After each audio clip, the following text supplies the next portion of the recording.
borrowing for everything, even to meet their everyday food needs, or they may not have any land. They may be labor communities or single women or men households, no one to support, and they are the pension holders, old age pension holders, something like, are disabled, etc.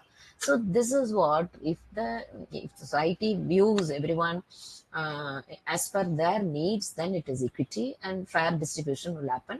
And this is what it has happened in the second. So you please understand the difference between equity and equality, and therefore human rights should take into account first the equity, and then let that equity be ensured to move towards equality.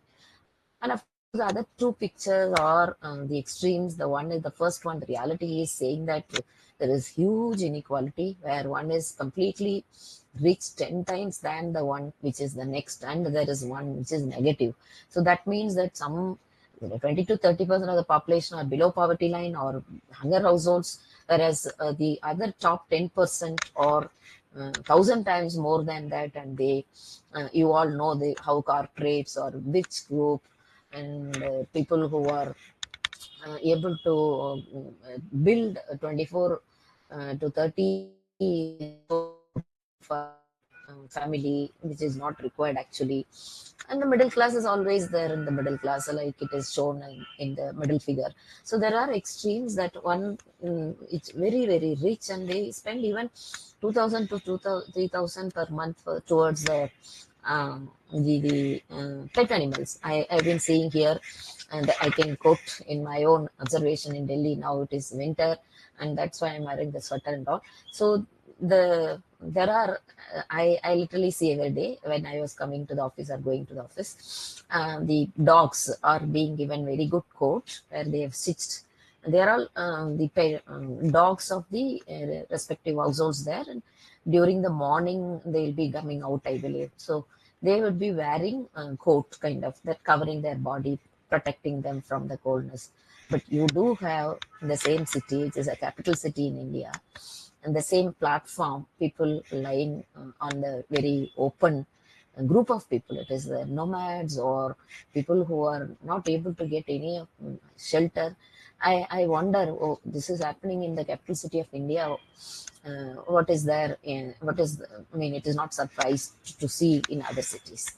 So this has been the reality. That is what I am bringing these to.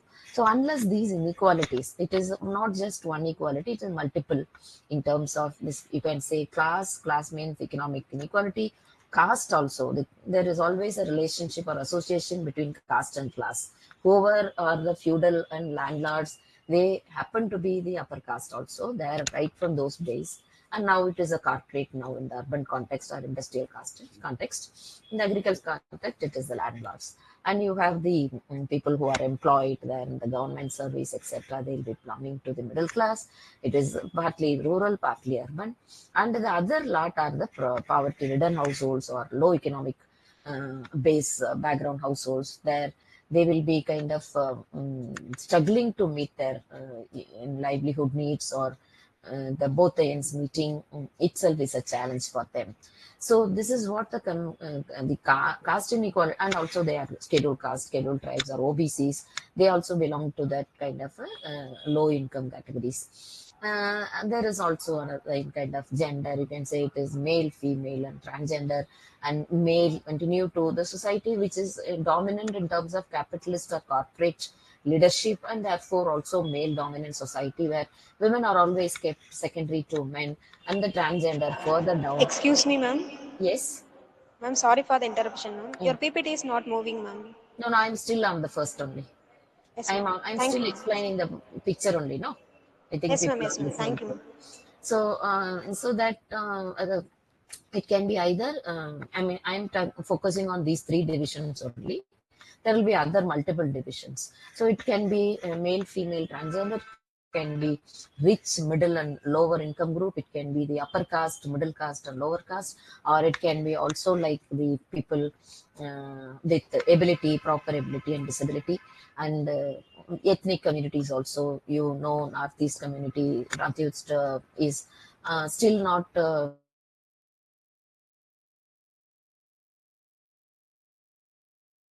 the society is unequal well, and that itself is a point of discussion for human rights. And you are talking about contemporary, and this, unless otherwise this inequality, multiple inequalities are addressed, then they will remain as contemporary issue forever. Now I am moving to the next slide. Hope it is visible. So my topic as such was given was women's rights or the human rights. So I produced some evidences from the various documents. So because why women are rights or human rights, you may not have to divide them. They are the human beings, and therefore they have to be, it's a fundamental rights, and they have to have education, equal rights to education, free from violence, we have to get fair wage, and the right to vote, etc. Because these are all not these things are absent. Savitri Bai Phule, how she was the one who initiated school for girl children, first schools for girl children, that to Dalit children. How she was treated, she was humiliated. It was an inhuman. Recently, on January 3rd, we had her birthday celebrated. But the unfortunate thing is that when she used to carry two saris, it seems, when she was a school teacher, and initiated on her own, mobilizing support from everybody, and also offered that particular education for the Dalit children, because I told about the historical disadvantages that different class and caste faced in the society in Indian context. Because in Indian context only, you have the caste is a big issue on ruling also. And so education was denied, so she had to fight for that. When she was going to school, the other upper caste people will be, used to be throwing stones, throwing the cow dung on her, and therefore whenever she goes, she will be taking two saris with her, so that one she will be wearing, and the moment she goes there to school, she will start, change the sari, and then while coming, she will wear that sari. So this is what the kind of the extreme humiliation and inhuman action that came from the very upper caste, the privileged community, which was imposed on the underprivileged or deprived communities. So we lived in that context. So we have changed a lot now, and whether we are free completely, that is the issue. So there are also people violence. I need not have to mention that. That is an important issue to be discussed in the context of women's rights violation, and in the context of human rights also. Recently, in from November 25th to December 10th, we organized the 16 days activism with respect to the what you call the kind of um, what is it, International Day for Elimination of Violence Against Women, to the Human Rights Day on 10th December. And we could get a lot of insights in the 16 days activism, because it was online across the country. Different institutions joined from, it was all universities joined from different parts of the country. And we could quote two important aspects in that context. One was from Mizoram University, who shared that how Mizoram is really helping, has been helping the Manipur and also Myanmar. That is what is a triple M: Mizoram, Manipur, and Myanmar. Because a lot of people from Myanmar who are not able to stay there in their own country, refugees are coming. Manipur, the kind of a burning issue, and there also people don't feel safe, and therefore they are coming. And then the Mizoram was capturing to the kind of requirements of providing food and shelter, but of late it is not even possible, and they are all given the kind of intercept condition. They were all remaining open. There is lack of shelter, because there is also capacity to support. Beyond that capacity, if people keep moving, it is on the one hand difficult, and on the other hand it is also pathetic and inhuman if you are not extending support. So the person who is one of the professors from the university, who was serving as a resource person in that program, she actually appealed to the participants to support in any way, because at least they getting some bags of rice will be helpful. So we are also offered to, but how much to do that? The state, both the Myanmar and Manipur in India, they are supposed to take care of that. And similarly, the cinema collective, you know, must have read in the paper there in Kerala, there was a leading actress was sexually harassed by the driver.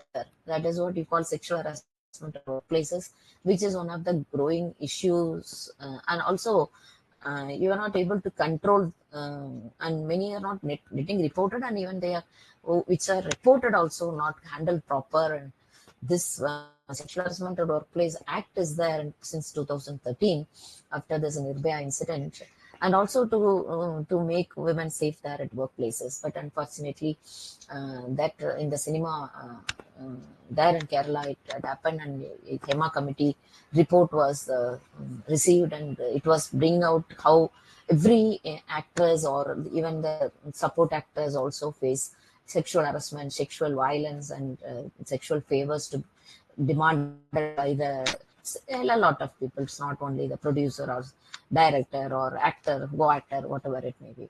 So for the first time, it had come there, and the constitutes in IMA collective, and they are working against preventing the violence against women.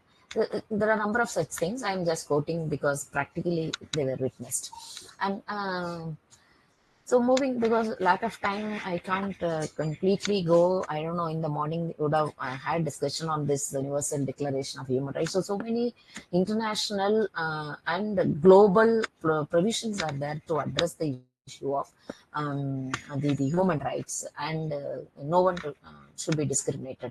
The most important is the Convention on Elimination of All Forms of Discrimination Against Women. Way back in 79, it was UN initiated, and you are mandated, every country, member countries, like 189 countries are there, mandate to submit to the kind of initiatives initiated to address the issue of violence against women.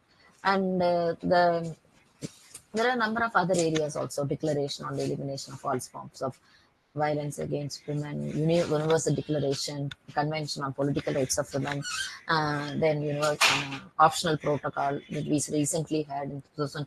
I think it is Beijing Platform of Action. I'll be talking shortly about the 4 World Conferences, and Beijing Platform of Action. Now it is 30, because 1995 that happened, and they identified 12 critical areas, and they really form the base for the gender equality. And UN Women is one important body which has been working on ensuring the human rights, and again, it is underlining, it has already adopted the Article 1 of the Universal Declaration, which talks about all human beings are born free and equal in dignity and rights, and Article 2, which is stating that everyone is entitled to all rights and freedoms set forth in the declaration without distinction of any kind, such as race, color. Like, you should not discriminate. And the third, now it is 31 years after adopting, because it was in 1948, and after 31 years, the elimination of all forms of violence, that is